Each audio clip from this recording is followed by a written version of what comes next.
ಈಗಂತೂ ಮಾರ್ಕೆಟಲ್ಲಿ ಎಲ್ಲರಿಗೂ ಒಂದೇ ಒಂದು ಭಯ ಕಾಣಿಸ್ತಾ ಇರೋದೇನೆಂದರೆ, ವಾರ್ಗಿಂತ ಜಾಸ್ತಿ ಭಯ ಆಗ್ತಿರೋದು ನೋಡಿದ್ರೆ ಕಂಡ್ರೆ ಭಯ ಆಗ್ತಿದೆ. ಯಾಕೆ ಅಂದರೆ ಐ ಟಿ ಸೆಕ್ಟರಲ್ಲಂತೂ ಫುಲ್ಲು ರಕ್ತದ್ದು ಮಳೆನೇ ಅಂತ ಅನ್ಬೋದು. ಯಾಕೆ ಅಂತ ಅಂದರೆ ದೊಡ್ಡ ಐ ಟಿ ಕಂಪ್ನೀಸ್ ಕೂಡ 36%, 33%, 35%, ಆಮೇಲೆ 52% ಆ ಥರ ಬಿದ್ದೋಗಿದೆ. ಇದಕ್ಕೆ ಎಲ್ಲರೂ ಭಯ ಪಡ್ಕೊಳ್ತಾ ಇರ್ತೀರ, ಇದು ಯಾವಾಗ ಮೇಲ್ ಬರುತ್ತೆ ಏನು ಅಂತ. ಆದರೆ ಇಲ್ಲಿ ಫ್ರ್ಯಾಂಕಾಗಿ ಮಾತಾಡಬೇಕಂದ್ರೆ ಇಲ್ಲಿ ಫಸ್ಟು ನೀವು ಪ್ರಾಬ್ಲಮ್ ಐಡೆಂಟಿಫೈ ಮಾಡಬೇಕು. ಈಗ ಯಾವುದೇ ಶೇರ್ ಬೀಳ್ತಿದೆ ಅಂತ ಅಂದರೆ ಯಾವ್ದಾದ್ರು ಒಂದು ಪ್ರಾಬ್ಲಮ್ ಇರುತ್ತೆ ಅಲ್ಲ. ಈಗ ನೀವು ಪ್ರಾಬ್ಲಮ್ ಹುಡುಕ್ದಲ್ಲೇ ನೀವು ಅದನ್ನ ಮೇಲ್ ಬರುತ್ತೆ ಅಂತ ನೀವು ಕಾಯ್ಕೊಂಡಿದ್ರೆ ಅದಾಗಲ್ಲ. ಯಾಕೆ ಅಂದರೆ ಫಸ್ಟು ನೀವು ಪ್ರಾಬ್ಲಮ್ ಹುಡುಕಿ ಆ ಪ್ರಾಬ್ಲಮ್ನ ಹೆಂಗೆ ಓವರ್ಕಮ್ ಮಾಡ್ತೀರಾ ಅದು ಇಂಪಾರ್ಟೆಂಟ್ ಆಗುತ್ತೆ. ಇಲ್ಲಿ ಆ ಪ್ರಾಬ್ಲಮ್ ಏನಂತ ಅಂದರೆ ಆರ್ಟಿಫಿಷಿಯಲ್ ಇಂಟೆಲಿಜೆನ್ಸು. ಫಾರ್ ಎಕ್ಸಾಂಪಲ್, ಈಗ 2 ಶಾಪ್ ಇದೆ. ಒಂದು ಬಂದುಬಿಟ್ಟು ಐ ಟಿದು, ಇನ್ನೊಂದು ಬಂದುಬಿಟ್ಟು AI. ಈಗ ಈ ಶಾಪಲ್ಲಿ ಐಸ್ ಕ್ರೀಮು 20 ರೂಪಾಯಿ ಸಿಗ್ತಿದೆ, ಈ ಶಾಪಲ್ಲಿ ನಿಮಗೆ 10 ರೂಪಾಯಿ ಸಿಗ್ತಿದೆ. ಈಗ ನೀವೇನು ಮಾಡ್ತೀರಾ, 10 ರೂಪಾಯಿ ಸಿಗೋದು ಶಾಪಿಗೆ ತಾನೇ ಹೋಗ್ತೀರಾ. ಯಾಕೆ ಅಂದರೆ ಅಲ್ಲಿ ಕಮ್ಮಿಗೆ ಒಳ್ಳೆ ಕ್ವಾಲಿಟಿ ಪ್ರೈಸ್ ಸಿಗ್ತಿದೆ, ಸೇಮ್ ಕ್ವಾಲಿಟಿ ಇಬ್ರದ್ದು. ಆದರೆ ಈ ಕಂಪ್ನಿ ಇದೆಯಲ್ಲ ಐ ಟಿ ಸೆಕ್ಟರು, ಅದರಲ್ಲೇನೆಂದರೆ ಮನುಷ್ಯರು ಐಸ್ ಕ್ರೀಮ್ ಮಾಡ್ತಾರೆ, ಮಿಷಿನ್ ಅಲ್ಲ. ಇದರಲ್ಲಿ ಇದು ಮಿಷಿನ್ ಮಾಡ್ತಾಯಿದ್ದಾರೆ. ಈಗ ಇದರಲ್ಲಿ ಖರ್ಚಿದೆ ಜಾಸ್ತಿ. ಏನು ಕೆಲಸದವರಿಗೆ ಸಂಬಳ ಕೊಡಬೇಕು ಅದೆಲ್ಲ ಇದೆ. ಇದರಲ್ಲಿ ಏನಿಲ್ಲ, ಕರೆಂಟ್ ಬಿಲ್ ಅಷ್ಟೇ.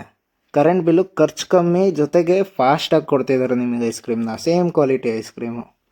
ಈಗ ಇದರಲ್ಲಿ ಈ ಶಾಪ್ ಏನು ಮಾಡುತ್ತೆ ಅಂದರೆ, ಈ ಶಾಪ್ನ ಮ್ಯಾಚ್ ಮಾಡೋಕ್ಕೆ ಹೋದರೆ ಈಗ ಇದಕ್ಕೆ ಲಾಸ್ ಆಗುತ್ತೆ, ಇದನ್ನು ಮ್ಯಾಚ್ ಮಾಡೋಕ್ಕಾಗಲ್ಲ. ಈಗ ಇದನ್ನು ಮ್ಯಾಚ್ ಮಾಡಬೇಕಂದ್ರೆ ಇವ್ರು ಏನು ಮಾಡಬೇಕು, ಇವರು ಮಿಷಿನ್ಸ್ ತರಬೇಕು. ಈಗ ಇವರು ಮಿಷಿನ್ಸ್ಗಳು ತಂದರೆ ಏನಾಗುತ್ತೆ, ಇವ್ರ ಜೊತೆ ಕಾಂಪಿಟೇಷನ್ ಮಾಡ್ಬೋದು. ಇದಕ್ಕೆ ಈಗ ಐ ಟಿ ಸೆಕ್ಟರಲ್ಲಿ ಹೋದ ವರ್ಷದಿಂದ ತುಂಬ ಲೇ ಆಫ್ ಆಗ್ತಿದೆ. ಈಗ TCS ಅಲ್ಲಿ ನೋಡ್ಬೋದಾಯಿತು, 12,000 ಜನ ತೆಗೆದಾಕಿದ್ರು. ಆ ಥರ ಜಾಬ್ಗಳು ಜಾಸ್ತಿ ಹೋಗ್ತಿದೆ. ಈಗ ಈ ಐ ಟಿ ಮತ್ತು AI ಇದೆಯಲ್ಲ, ಈಗ ಈ ಐ ಟಿ ಏನಾದರೂ ನಾರ್ಮಲ್ಲಾಗೆ ಈಗ AI ಜೊತೆ ಕಾಂಪಿಟೇಷನ್ ಕೊಡಬೇಕು ಅಂತ ಅಂದರೆ, ಈಗ ಇವರು ಏನು ಮಾಡ್ತಾಯಿದ್ದಾರೋ ಇವರು ಅದನ್ನೇ ಮಾಡಬೇಕು, ಇಲ್ಲಾಂದರೆ ಲಾಸ್ ಆಗೋಗುತ್ತೆ. ಎಲ್ಲ ಕಸ್ಟಮರ್ಸು ಇವ್ರ ಹತ್ರ ಹೋಗ್ತಿದೆ, ಇವ್ರಿಗೆ ಯಾವುದೋ ಆರ್ಡರ್ಸು ಸಿಗ್ತಿಲ್ಲ, ಏನೂ ಇಲ್ಲ. ಈಗ ಆ ಲೆಕ್ಕದಲ್ಲಿ ಇಟ್ಕೊಂಡು ಇವ್ರು ಏನು ಮಾಡಬೇಕು ಅಂತ ಅಂದರೆ, ಇವರು AI ಜೊತೆ ಕೆಲಸ ಮಾಡಬೇಕು. AI ಜೊತೆ ಕೆಲಸ ಮಾಡಿದ್ರೆ ಇವರಿಗೆ ಆಗೋದು ಅಡ್ವಾಂಟೇಜು ಏನಂತ ಅಂದರೆ, ಇವ್ರು ಅದನ್ನು ಓವರ್ಕಮ್ ಮಾಡ್ಬೋದು, ಜೊತೆಗೆ ಇವ್ರು ಅದಕ್ಕೆ ಕಾಂಪಿಟೇಷನ್ ಕೊಡ್ಬೋದು. ಫಸ್ಟು ಇವರು 100 ಕೋಟಿ ಎಲ್ಲ ದುಡಿತಾಯಿದ್ರು, 100 ಕೋಟಿ, ಸಾವಿರಾರು ಕೋಟಿ ಆ ಥರ ದುಡಿತಾಯಿದ್ರು.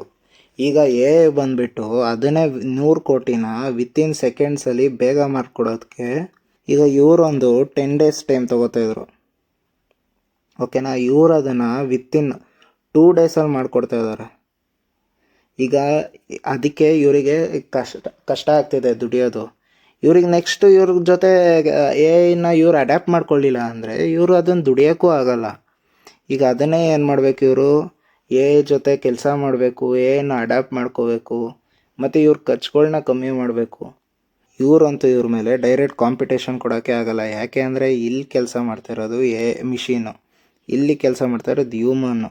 ಈಗ ಹ್ಯೂಮನ್ದು ಬಂದುಬಿಟ್ಟು ಈಗ ಇವರು ಮಿಷಿನ್ ಬಂದುಬಿಟ್ಟು 24 ಗಂಟೆ ಕೆಲಸ ಮಾಡುತ್ತೆ. ಹ್ಯೂಮನ್ನು ಜಾಸ್ತಿ ಕೆಲಸ ಮಾಡೋಕ್ಕಾಗದೆ ಏನು ಐ ಟಿ ಸೆಕ್ಟರಲ್ಲಿ 12 ಗಂಟೆ ಹತ್ತಿರ ಕೆಲಸ ಮಾಡಿಸ್ತಾರೆ, ಮ್ಯಾಕ್ಸ್ ಟು ಮ್ಯಾಕ್ಸ್ ಅಷ್ಟು ತನಕ ಹೋಗ್ಬೋದು. ಇವ್ರೇನಾದ್ರು ಅಷ್ಟು ತನಕ ಹೋದರೆ ಹ್ಯೂಮನ್ನು ಅಷ್ಟೇ ಸತ್ತೋಗ್ಬಿಡ್ಬೇಕಾಗತ್ತೆ. ಈಗ ಇಲ್ಲಿ ಕಾಂಪಿಟೇಷನ್ನು ಹೆಂಗೆ ಕೊಡಬೇಕು ಇವರು ಅಂತ ಅಂದರೆ, ಇವ್ರದ್ದೆಲ್ಲ ಲಿಮಿಟೇಷನ್ ಇದೆ. ಇವ್ರೇನು ಮಾಡಬೇಕು, AI ಸ್ಟಾರ್ಟಪ್ಪಲ್ಲಿ ಇನ್ವೆಸ್ಟ್ಮೆಂಟ್ ಮಾಡ್ಬೋದು. ಯಾಕೆಂದರೆ ತುಂಬ ಹೆದರ್ತಾರೆ, ಯಾಕೆಂದರೆ AI ಅಂತೂ ಈಗ ರೆವೆನ್ಯೂ ಅಷ್ಟೊಂದು ಬರ್ತಿಲ್ಲ. ಇವ್ರು ಅದ್ರ ಮೇಲೆ ಲಾರ್ಜ್ ಇನ್ವೆಸ್ಟ್ಮೆಂಟ್ ಹಾಕಿದ್ರೆ ಎಲ್ಲಿ ಆ ದುಡ್ಡು ವೇಸ್ಟ್ ಆಗೋಗುತ್ತೆ, ಎಲ್ಲಿ ಅದು ಅಲ್ಲೇ ಸ್ಟಕ್ ಆಗೋಗುತ್ತೆ ಅಂತ. ಇಲ್ಲ ಅಂದರೆ ಇವರ ಲಾಸ್ಟ್ ಹೋಪ್ ಏನಂತ ಅಂದರೆ, ಈಗ AI ಬಬಲ್ ಆಗ್ತಿದೆಯಲ್ಲ, AI ಬಬಲ್ ಬ್ಲಾಸ್ಟ್ ಆಗೋದು. AI ಬಬಲ್ ಬ್ಲಾಸ್ಟ್ ಆದರೆ ಏನಾಗುತ್ತೆ, ಈಗ ವಾಪಸ್ಸು ಅದರಿಂದ ಇಲ್ಲಿ ಇವ್ರಿಗೆ ಕಸ್ಟಮರ್ ವಾಪಸ್ ಬರ್ತಾರೆ. AI ಬಬಲ್ ಬ್ಲಾಸ್ಟ್ ಆಗೋದಂದರೆ ಈ ಅಂಗಡಿ ಸ್ವಲ್ಪ ಕ್ಲೋಸ್ ಆಗೋದು. ಅಂದರೆ ಡೈರೆಕ್ಟಾಗಿ ಫುಲ್ ಕ್ಲೋಸ್ ಆಗೋಲ್ಲ, ಸ್ವಲ್ಪ ಇದು ಅಷ್ಟೇ, ವಾಪಸ್ ಕಸ್ಟಮರ್ ಇಲ್ಲಿಗೂ ಬರ್ತಾರೆ ಆ ಥರ. ಜೊತೆಗೆ AIಯಿಂದ ಇಷ್ಟೊಂದೆಲ್ಲ ಪ್ರಾಬ್ಲಮ್ ಆಗ್ತಿದೆ. ಈಗ ನೀವು ಇನ್ವೆಸ್ಟರ್ಗಳು ಇದರಿಂದ ಏನು ಕಲಿಬೋದು, ಏನು ಇದಾಗ್ಬೋದು ಅಂತ ಅಂದರೆ, ನೀವೀಗ ಇದರಲ್ಲಿ ನೀವು ನಿಮ್ಮಿಂದ ರಿಸರ್ಚ್ ಮಾಡಬೇಕು, ಆ ಪ್ರಾಬ್ಲಮಿಗೆ ಸೊಲ್ಯೂಷನ್ ಹುಡುಕಬೇಕು. ಈಗ ನಿಮ್ಮ ಪೋರ್ಟ್ಫೋಲಿಯೋದಲ್ಲಿ ಎಲ್ಲ 50% ಡೌನ್ ಇರ್ಬೋದು, ನೀವು ಕೊಂಡ್ಕೊಂಡಂಗಿಂತ 50%, 20%, ಇಲ್ಲಾಂದರೆ ಈಗಲೂ ತೊಗೋಬೋದು. ಈಗಲೂ ತೊಗೊಂಡ್ರು ನೀವು ಏನು ಪ್ರಾಬ್ಲಮ್ ಅಂದರೆ, ನೀವು ಅದನ್ನು ರಿಸರ್ಚ್ ಮಾಡಬೇಕು. ನೀವು ಯಾವ ಸ್ಟಾಕ್ಸ್ ತೊಗೋತಾ ಇದ್ದೀರಾ, ಈಗ ಇನ್ಫೋಸಿಸ್ ಆಗಲಿ, ವಿಪ್ರೋ ಆಗಲಿ, ಯಾವುದೇ ತೊಗೊಂಡ್ರು ನೀವೀಗ ಅದರಲ್ಲಿ ರಿಸರ್ಚ್ ಮಾಡಬೇಕು. ಅವರು ಈಗ ನ್ಯೂ ಟೆಕ್ನಾಲಜಿ ಮೇಲೆ ಇನ್ವೆಸ್ಟ್ ಮಾಡ್ತಾ ಇದ್ದಾರಾ, ಇಲ್ಲಾಂದರೆ ಅದರಿಂದ ಓವರ್ಕಮ್ ಆಗೋಕ್ಕೆ ಏನು ಮಾಡ್ತಾ ಇದ್ದಾರೆ. ಈಗ ಯಾಕೆಂದರೆ ನಿಮಗೆ ಗೊತ್ತು, ಎಲ್ಲ ಸ್ಟಾಕ್ಸು 50%, 30% ಆ ಥರ ಬಿದ್ದೋಗಿದೆ ದೊಡ್ಡ ದೊಡ್ಡ ಕಂಪ್ನೀಸ್ ಎಲ್ಲ. ಈಗ ಅಲ್ಲಿಂದ ಮೇಲೆ ಬರಬೇಕಂದ್ರೆ ಈಗ ಚಾನ್ಸ್ ಇರೋದು ಇಂದನೇ ಸಪೋರ್ಟ್ ತೊಗೊಂಡೇ ಬರಬೇಕಲ್ಲ. ಜೊತೆ ಫ್ರೆಂಡ್ಶಿಪ್ ಮಾಡಲೇಬೇಕು ಅವರು. ಇದನ್ನು ನೋಡ್ಕೊಂಡು ನೀವೇನು ರಿಸರ್ಚ್ ಮಾಡ್ತೀರಾ, ಅದರಲ್ಲಿ ನೀವು ಏನು ಕಲಿಬೋದು ಅಂದರೆ, ನೀವು ಲಾಂಗ್ ಟರ್ಮ್ ಇನ್ವೆಸ್ಟ್ಮೆಂಟ್ ಮಾಡಬೇಕು. ಈಗ ಅದರಲ್ಲಿ ಅಡ್ಯಾಪ್ಟ್ ಮಾಡ್ಕೊಳ್ಳಿ. ಇಲ್ಲ ಅಂದರೆ ನೋಕಿಯಾ ಅವರು ಸ್ಟಾರ್ಟಿಂಗಲ್ಲಿ ಹೆಂಗೆ ಅಂದರೆ, ಅವರು ಕೀಪ್ಯಾಡಲ್ಲೇ ಇದ್ದರು, ಸ್ಕ್ರೀನ್ ಟಚ್ಗೆ ಹೋಗಿಲ್ಲ. ಸ್ವಲ್ಪ ಮಾರ್ಕೆಟ್ ಅವ್ರಿಗೆ ಲೂಸ್ ಆಯಿತು.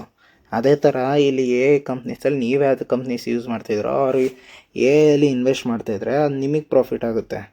ನೋಡ್ಕೊಡಿ, ದೊಡ್ಡ ದೊಡ್ಡ ಕಂಪ್ನೀಸ್ ಎಲ್ಲ ಈಗ 0 ಅಂತೂ ಆಗೋಲ್ಲ, 50%, 30% ಬಿದ್ದೋಗಿದೆ ಅಂದರೆ. ಆದರೆ ನೀವು ಯಾವ ಕಂಪ್ನಿ ಮೇಲೆ, ಯಾವ ರಿಸರ್ಚ್ ಮೇಲೆ, ಯಾವ ಲಾಜಿಕಲ್ ಆಗ್ತೀರಾ ಅನ್ನೋದು ಇಂಪಾರ್ಟೆಂಟ್ ಆಗುತ್ತೆ. ಜೊತೆಗೆ ಏನು ಚಿಂತೆ ಮಾಡೋಕ್ಕೆ ಹೋಗ್ಬೇಡಿ. ಯಾಕೆ ಅಂದರೆ ಈ IT ಕಂಪ್ನೀಸ್ ಇದೆಲ್ಲ ಶಾರ್ಟ್ ಟರ್ಮಿಗೆ ಬಿದ್ದಿದೆ ಅಷ್ಟೇ. ಬಬಲ್ ಕ್ರ್ಯಾಶ್ ಆದಮೇಲೆ ಇವರು ಅಡ್ಯಾಪ್ಟ್ ಮಾಡ್ಕೊತಾರೆ. ನೋಡೋಣ ನೆಕ್ಸ್ಟು ಏನೇನು ಆಗ್ಬೋದು ಅಂತ. ಈ ವಿಡಿಯೋ ನಿಮಗೆ ಇಷ್ಟ ಆಗಿದ್ರೆ ಲೈಕ್ ಮಾಡಿ, ಸಬ್ಸ್ಕ್ರೈಬ್ ಮಾಡಿ. ಸಿಗೋಣ ಮುಂದಿನ ವಿಡಿಯೋದಲ್ಲಿ.